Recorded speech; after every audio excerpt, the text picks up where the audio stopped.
Hello, this is Jason. I'm back with another walk and talk, and we are looking at a very beautiful day.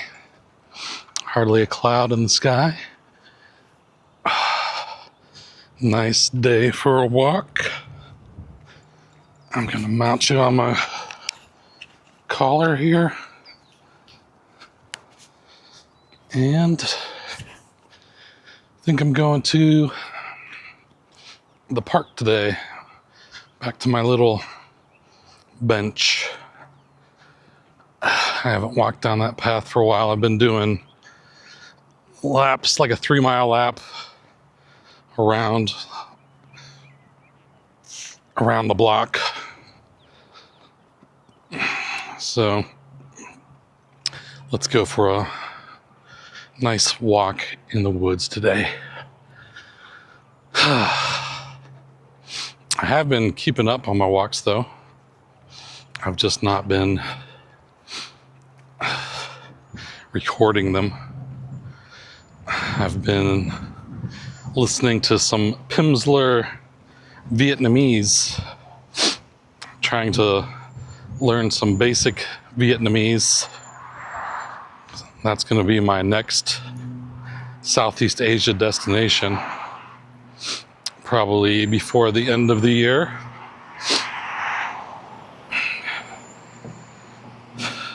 And I'll probably go to either Ho Chi Minh, Saigon, or Da Nang. Those are the two I'm interested in. Saigon's the biggest city in Vietnam, and the most hectic. And then Da Nang's just it's like the Miami of Vietnam. It's like a city right next to the ocean. And a lot less to do in Da Nang. Not much of a party scene there. But there's a lot of food. Say it's like a little foodie town. It's a hot digital nomad spot because it's so cheap. It's probably one of the cheapest places to live in the world. You can live on like $800 a month, which is crazy. My Tesla car payment's $1,000 a month. There's people living a pretty nice lifestyle for less than that. I got the shortest loan, 4-year loan, so that's why my payments are so high. And I'm already 2 years into it, so it's half paid off. And I'm pretty disappointed in the resale value of it. I paid $42,000, but I got $7,500 rebate on taxes. So more like $35,000 than I paid for it. But there was taxes and stuff too. And now it's worth, I guess it's been 2 years I've had it. It's worth like around $28,000. $28,500 is the median price on Kelley Blue Book. But there's so many Teslas for sale right now. I looked on Facebook Marketplace because Tesla is kind of out of favor with the crowd that mainly bought Teslas for the last 15 years. It's kind of funny. It's funny, but not. All the people that are like vandalizing Teslas, idiots. And they're getting caught because Tesla has 7 cameras around it. Like, if there's any car you don't want to vandalize, it's a Tesla, because you're going to be recorded and they are going to find you and they're treating it as like domestic terrorism because it's politically motivated. So people are going to face like up to 20 years in prison for domestic terrorism, which is like a murder charge. You could do less than 20 years in prison for like manslaughter. You're going to do more time in prison than somebody that killed someone. Like not first degree murder, but you know, like negligence or some type of manslaughter that, or it wasn't intentional, but your acts and incompetence and stuff got someone killed. Like I had a friend in high school, from high school, that killed a whole family driving. I'm pretty sure he was drunk. And he got out in like, I think it was 7 years. He got 7 years for killing an entire family. Which I think that's pretty crazy.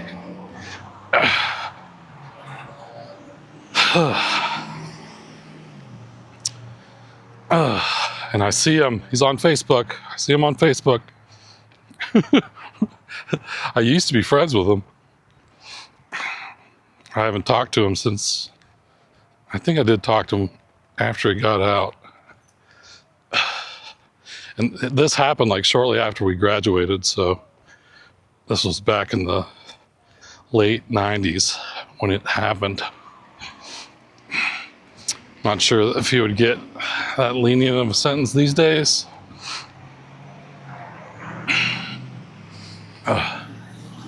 Crazy. But yeah, the Tesla terrorism is pretty wild. Now, I would think that it should die off soon after they're seeing these people get caught and once they start getting these long sentences, it should shut that down. And people realize that they're not going to get away with it. And then there's an increase in people vandalizing the cars too, keying the cars. Like, you have to be really close to the Tesla to key the car, so they get a clear look at your face. And if you're walking to a car that's parked in the parking lot, most likely it's going to get your license plate on the cameras too. People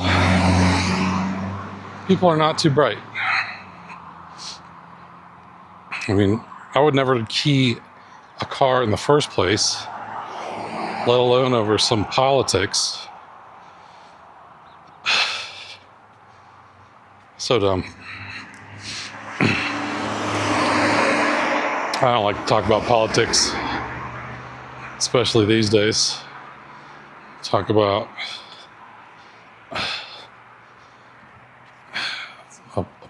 a polarizing topic.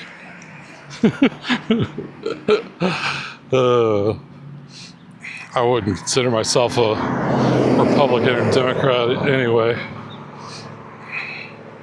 My politics are so off the charts of what is acceptable in America that what I think doesn't matter anyway, because hardly anyone agrees with me. I'm kind of like the Doug Stanhope. If you've ever heard his take on politics, that's what I agree with. He's like, everyone's fighting over Republicans, Democrat, who they want to lead them. It's like, where's the vote for I don't want to be led? Where's that vote go? I don't want a leader at all. Let's be left alone to my own devices. That's my politics.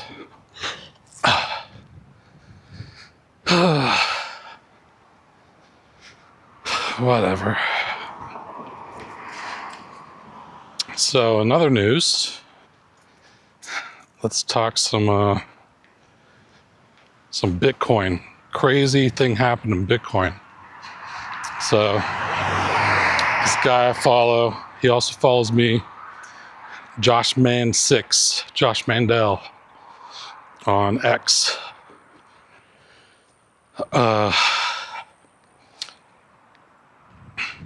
He wrote this poem back, I think, November 5th, and I'm not sure if I told you guys the story yet or not. If not, I'm telling it again.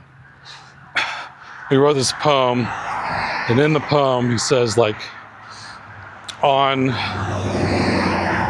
314 on 84K becomes the base on 314, so he's predicting $84,000 Bitcoin on March 14th.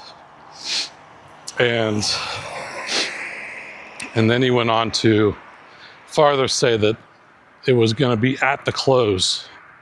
So that's 8 o'clock p.m. Eastern Time on Pi Day, 3/14/25. So it's 4 months in the future. He's making this prediction. And on that day, at close, it ended up being exactly 84,000 on many exchanges. Like Binance was one. So, Bitcoin's moving so fast that the close on another one was like 83,980. And you might have had some that was like, $20 off in either direction. But many exchanges closed exactly 84,000.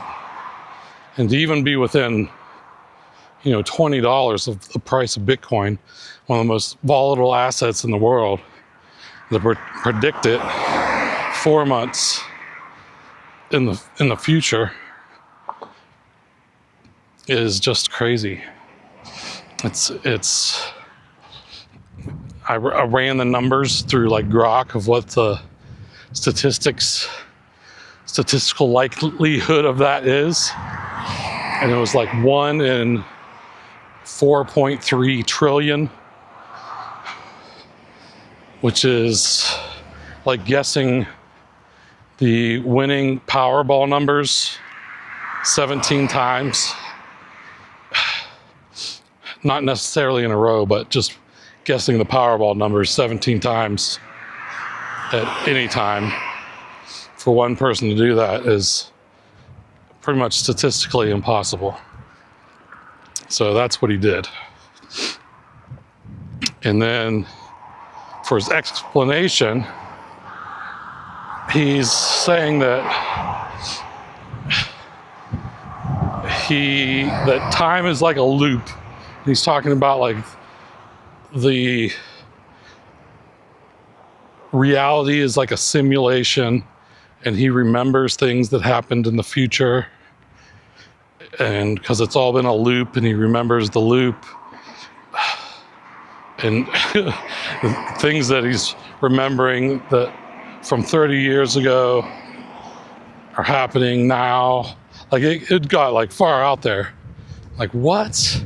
So he sounds crazy, but his craziness made a prediction that should not be possible. So I don't know what to think. Another thing he said is that by the end of the cycle, Bitcoin would be $424,427.25. That's going to be the Bitcoin top before the cycle's over.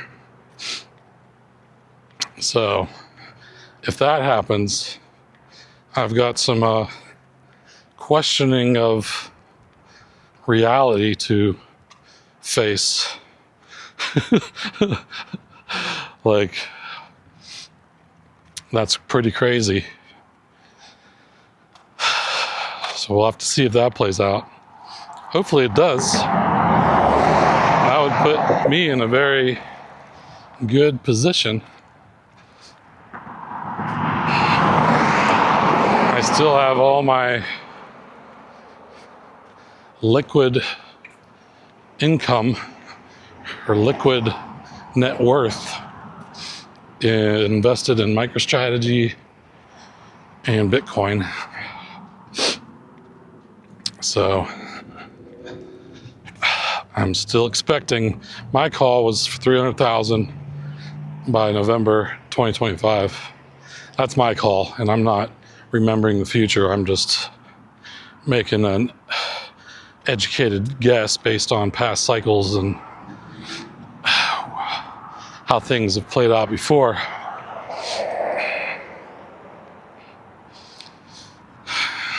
And we'll see what happens. It is kind of crazy, though, that we've not had a bigger move up. It's not been playing out exactly as previous cycles have played out, which you wouldn't expect it to be exact. But it is playing a little bit closer to the 2017 cycle. And that was a pretty big move up where the price got held down for a while, which when it caused it to go up a lot when it finally went up. It's like holding a beach ball underwater, pushing it farther and farther underwater, trying to hold it down.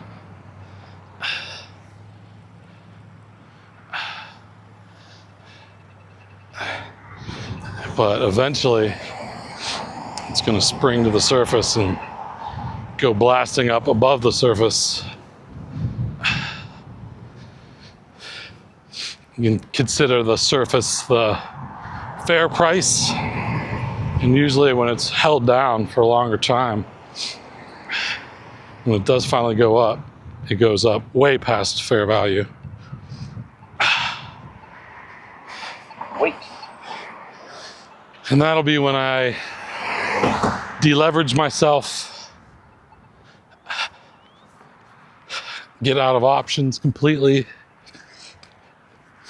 probably take some profits off of MicroStrategy and rotate into some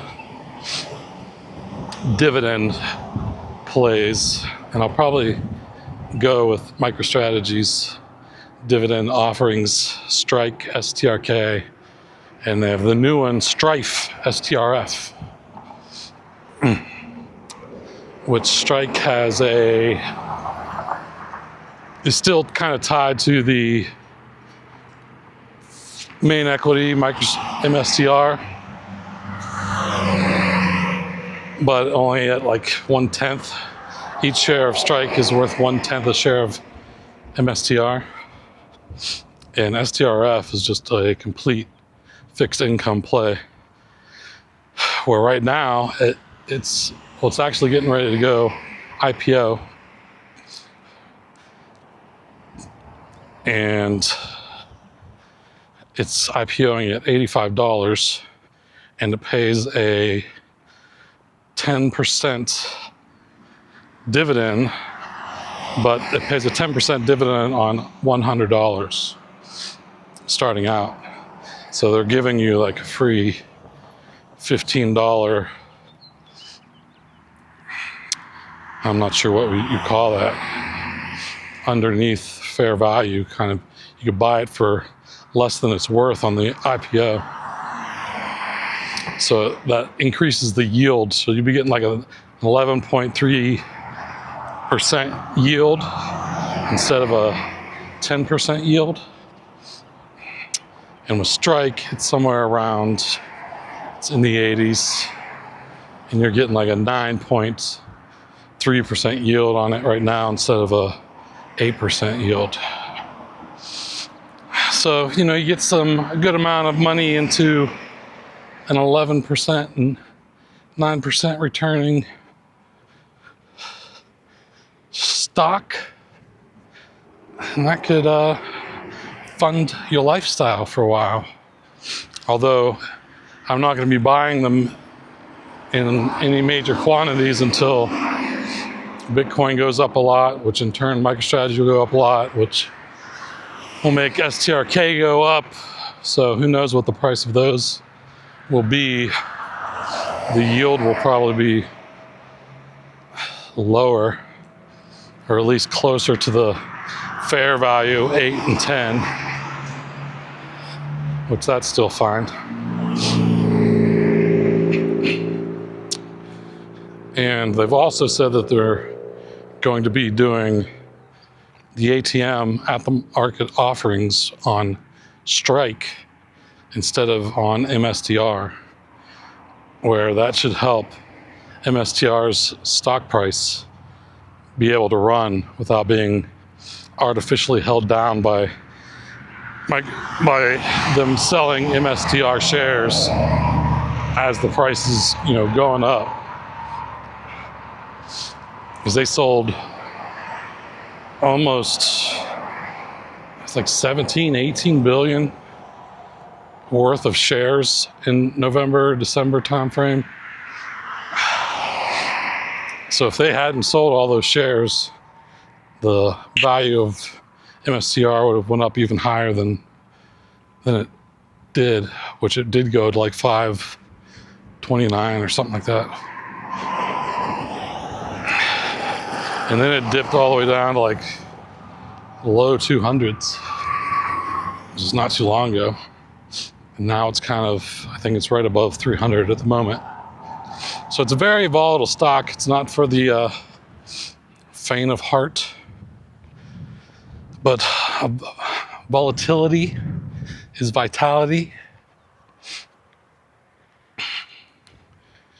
And that's what they are selling. They're basically selling volatility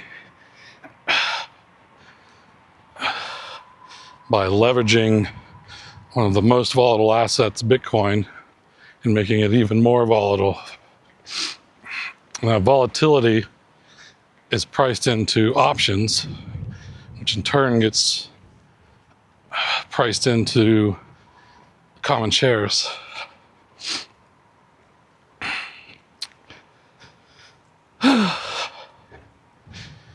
I'm hoping for a nice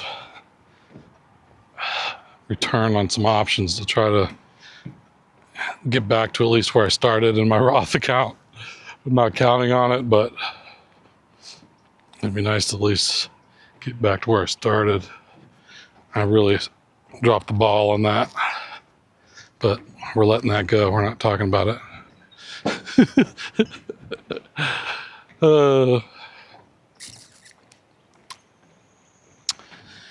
And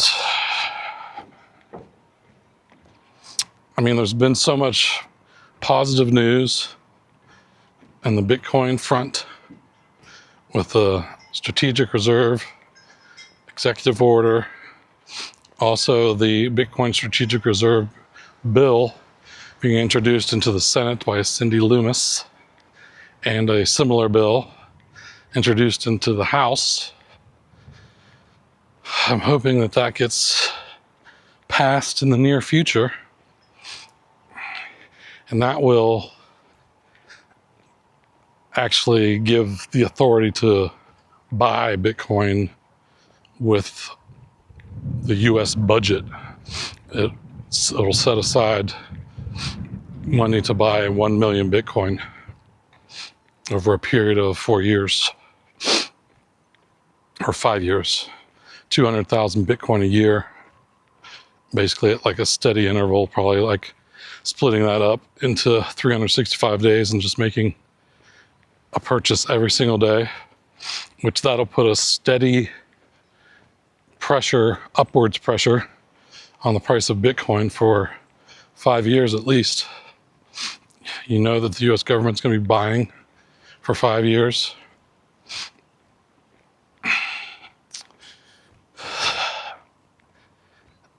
That'll also kick off a lot more other countries building their own strategic reserves,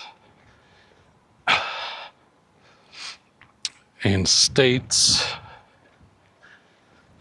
and then companies having a Bitcoin treasury. Bitcoin is going to eat the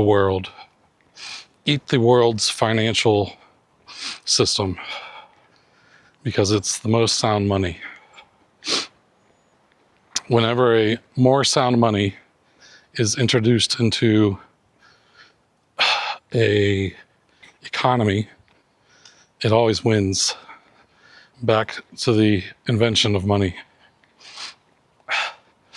Like back in the day, they used to use seashells and little stones, and like that was used for money. And someone would come along and have a more scarce and sound money to use instead of that, because someone would come along and find a way, like, these people are using shells, and someone comes in and is like, oh, I can get 10 million shells, and now your money is worthless. And that's pretty much what's happening with the current fiat money systems. We could just make money from nothing, which devalues all the money. So you can't make more Bitcoin. It's the most sound money ever created. Gold was the best for a while. And while countries backed their money by gold, it kept things more stable. It was when we went off the gold standard in 1971, the world's problems started.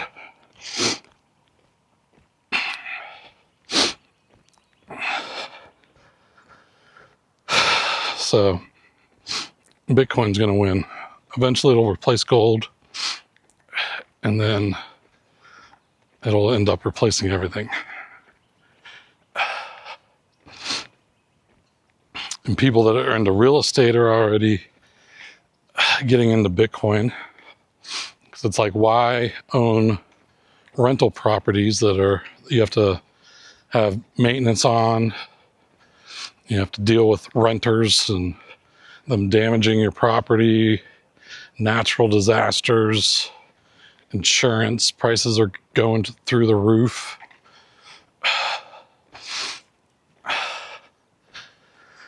Like, I can remember when I first got my house, my insurance was like $800 a year, and now it's over $3,000.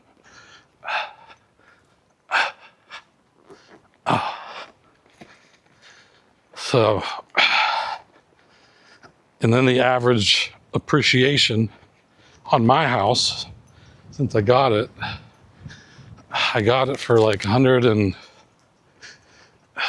think it was 179,000 in 2007, and it's worth like, I think Redfin says it's worth like 380 something. So that's like 4% or less appreciation per year, which I think is pathetic. Like money market accounts right now, I could just have cash sitting in a money market account earning 4%.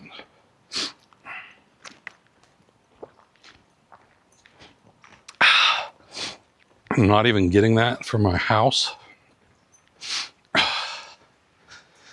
Pretty crazy. And I won't even get that much after you pay all the broker fees and the agent fees and whatever other taxes they try to tack on. But the profits I'm going to get is less than $250,000, so I'm not going to have to pay taxes on that. If you live in a house for, I forget what it is, it's a certain number of years. That kid just came out of the woods.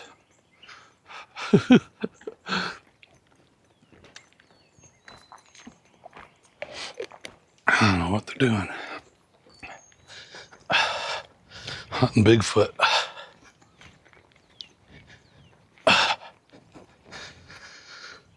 But yeah, real estate's not looking like a great investment these days, when you could just buy Bitcoin and hold it, and it'll appreciate it like an average of 50% a year. And there could be diminishing returns.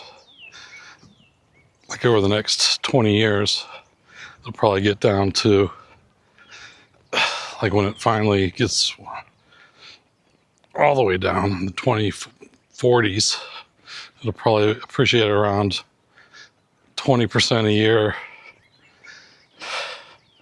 Will probably be where it bottoms out appreciation wise. And that's just because of its complete scarceness. And 10 years from now, in 2032, I think November 17th, 2032, is when we get to 99% of all the Bitcoin that will ever be mined is mined. And then the next 1% will be released over the next 100 years. So that's when it really gets scarce.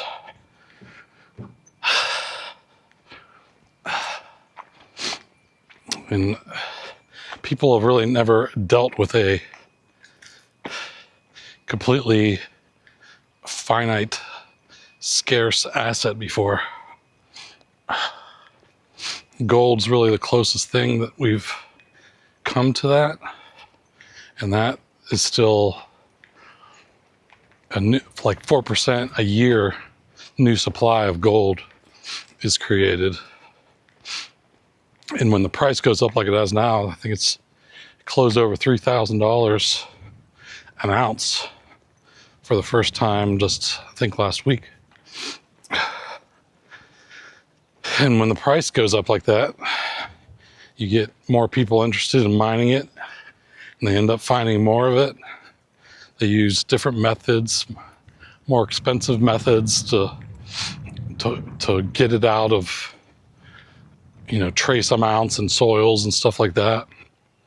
And then they end up producing more gold. So at over $3,000 an ounce, we may end up producing 6% more gold instead of 4.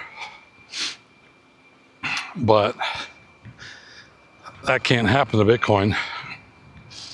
No matter what, the schedule for how much there is will be 21 million total. There'll be never be any more, no matter how high the price goes.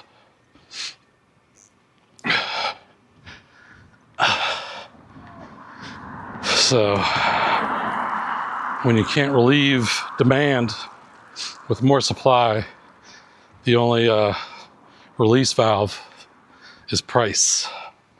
You have to bid the price up enough that someone that already has it is willing to let go of it. And it's going to be interesting to see where those prices go. Michael Saylor predicts it'll be $13 million a Bitcoin by the year 2045, so in the next 20 years.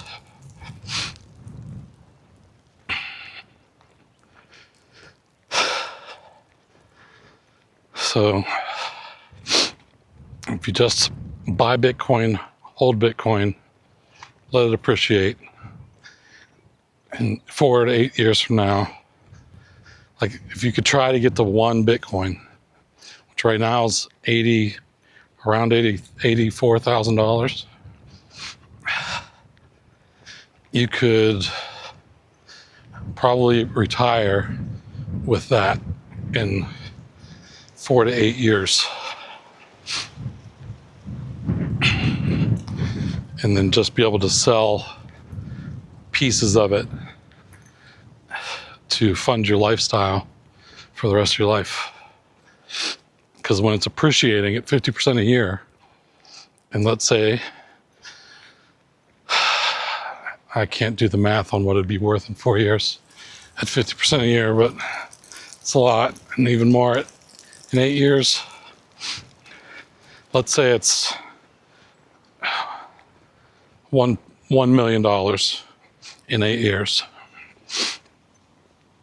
Then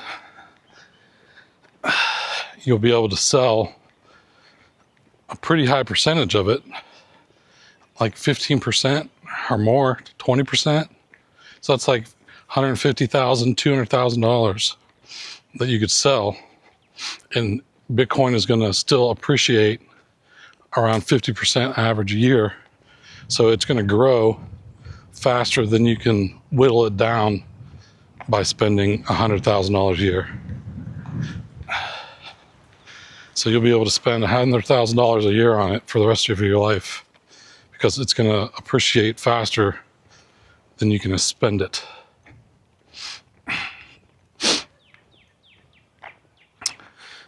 And that is what living on the Bitcoin standard does.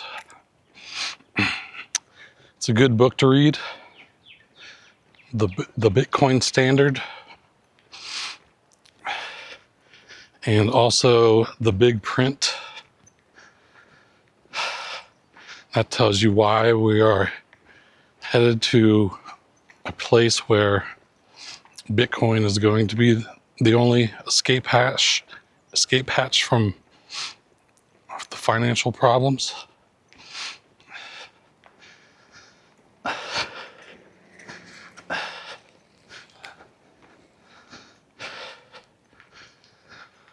So, there's people that say, I'm not interested in Bitcoin. Well, you better get interested, because these things are coming and you're not immune from them. A lot of people don't realize what's coming with all the global debt. And they're not going to default on the debt. The only way they have out is to print more money to roll the debt forward, which devalues the currency even more. So the currency is getting devalued at 8 to 12% a year based on how much money is being printed.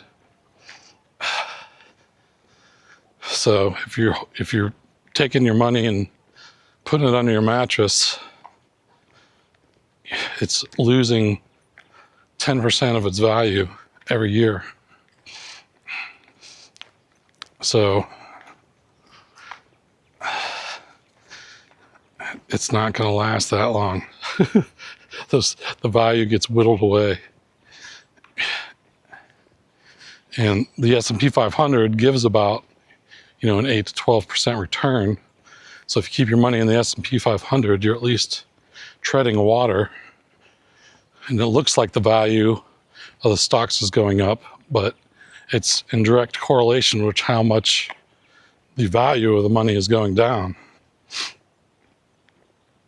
It's really showing you how much the US dollar is being devalued, because the value of your stocks are going up because it's taking more dollars to buy that same amount of stocks.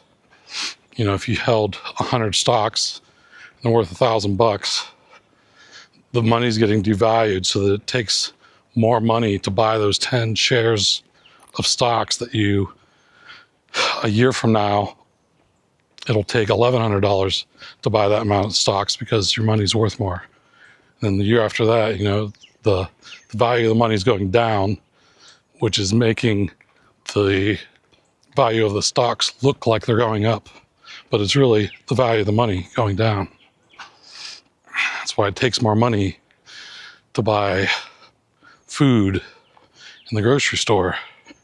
It's not that the price of the money or price of the food is really going up. It's how many dollars are being devalued, that it takes more of them to buy the same thing that they used to buy a year or two before. And during the pandemic, they printed I forget what it was. It's like 25% of all money in existence in like the year or two, like 2020, 22, 2020, 2021. Like they printed so much money, which that's why inflation went crazy. Because literally they put 25% more of all dollars in existence into the money supply in such a short time.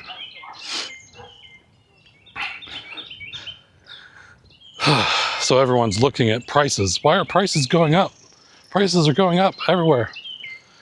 And it's really not the prices that are going up, it's the value of the dollar is going down. When you look at it that way, you don't want to hold your dollars. You want to put them in something that is not being depreciated. And that is Bitcoin. And so, it's the same thing. Like the value of a Bitcoin is not going up. It's showing how much the value of the dollar is going down,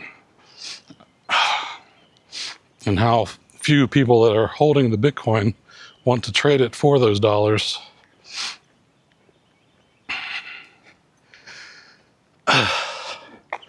There's another guy, Jeff Booth.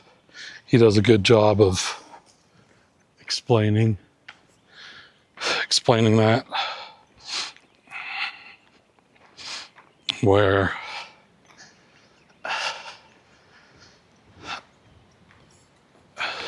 as technology improves and production, it becomes cheaper to produce things at scale. Technology increases, we find cheaper ways to make stuff. So if our money was not being devalued, the price of everything should go down over time. Food prices should go down to almost zero. Everything should trend towards zero, because it takes,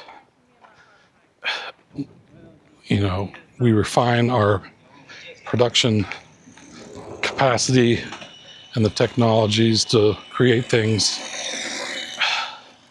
And like with food, we went from people hand planting seeds in a field, or having an ox, a little lizard, having an ox plow a field, to, big industrial machines that could do it at scale. Like what used to take 200 workers on a farm, one farmer and a big John Deere could do. So it should cost way less money on that crop. So the price should go down. And that's the same with like food. It's the same with electronics. And you do see it a little bit. Like the electronics industry is probably the one that reflects it the most. Like, when flat screen TVs came out, and they're like plasma TVs, and they cost $25,000 for a 50-inch plasma TV back in like 2003. And then eventually different technologies come out. They go from plasma to LCD, and to LED and OLED. And they get thinner and they get cheaper, to where now you could buy them, the same one that cost even a better one than the one that cost $25,000 in 2003 will cost $300 at Walmart.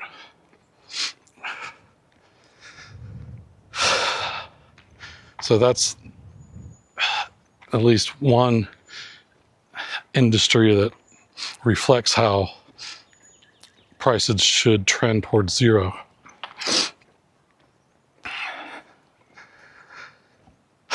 But they don't, because we're in a fiat system, and instead of those prices going down, they are harvested by governments. They are taking what should be the surplus, our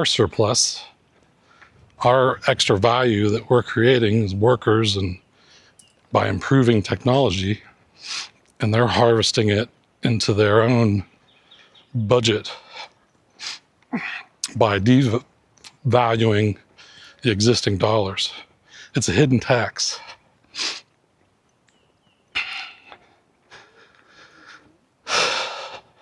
Because if they just let things play out and you're making, like say, is making, 100,000 a year, and the price of things are trending down, even if I wasn't getting a raise, my $100,000 would buy more and more over time as food prices dropped, as electronics prices dropped. So they want to inflate everything so that you have to stay in the rat race, stay chasing the cheese. But a way to get out of that rat race is to store your value that you created, which that is really what it is. Money is taking your value that you're generating and storing it to later give it to someone else in return for a product or service. So you go and work, and all that energy that you're expending working goes into a dollar. And if you just hold that dollar, your energy and your work is being stolen from you every year by them deflating the value of the currency. So the only way to stop them from stealing it is to put your stored value into something that can't be deflated. And that's Bitcoin.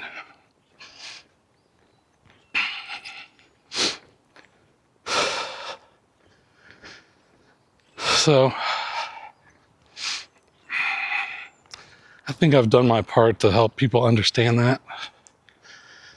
Like a lot of people think Bitcoin's just a get-rich scheme because they see all the meme coins and Trump coin and Melania coin and all these shit coins that is basically a casino stealing everyone's money, where Bitcoin is a store of value, a store of your value that you created by working. So you don't put into, you're not investing in Bitcoin to create more value. It's really you're investing in Bitcoin to prevent your value from being stolen from you. But a side effect of it is that as your value is standing still in Bitcoin, the value of everything else is being inflated. So it takes more dollars to buy that same amount of Bitcoin, which makes it look like the price of Bitcoin's going up.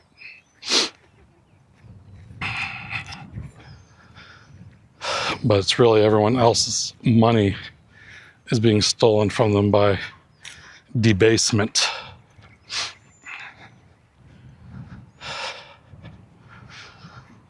And that's the basis of the Bitcoin standard of living. So read the Bitcoin standard, read the big print, and read Jeff Booth's book. I forget the title of his book, but those would be 3 books I'd recommend if you really want to secure your future, because I don't want you to just trust me and say, Jason said to buy Bitcoin, so I will, because the first time it goes from 109,000 down to 79,000, which it did from between January and 2 weeks ago, you're going to freak out. The sun's right in my face there, and we'll sit on this other bench. But you're going to freak out. You're going to sell it. And you really need to know why you're holding it. And don't worry about short-term fluctuations. Nobody has ever lost any money in Bitcoin that has held it for 4 years or more. You can go back and look at the charts, pick any date on the chart and look 4 years before, and it'll always be lower. If you want evidence of that. And you can't say that about any other asset. Look at that in real estate. There's periods where the real estate was worth less 4 years in the future than it was 4 years before. The stock market, S&P 500, there's periods of time where it took 13 years to get back, like in the dot-com crash and the '08 crash. If you were 100% invested in the S&P 500, it took like 11 to 13 years to get back to where you were. But Bitcoin, 4 years, that's the longest you'd have to wait for any downturn. Like even in this last one, I bet I wasn't holding it at that time, but I can imagine just people freaking out where it went from like 62,000 to 16,000 over all the FTX stuff, Sam Bankman-Fried and all that scammery. So that was a huge dip in value, but it still was higher 4 years later. And the people that freaked out and maybe they bought in around 50,000 or 60,000 and they sold around 20,000 and then didn't get back in until, or they may never get back in again. They may think, I lost a bunch of money in Bitcoin. But if they had just held it, it would have been worth a lot more now. So look into it, educate yourself on it, and really got to look at how the financial system works. A lot of people don't know how money works and what they're doing in the fiat system, the whole Federal Reserve, and just all the crap they're doing, stealing your value. So that was my TED Talk for the day. I love talking about Bitcoin. That's why. Because it's storing the value that I've created.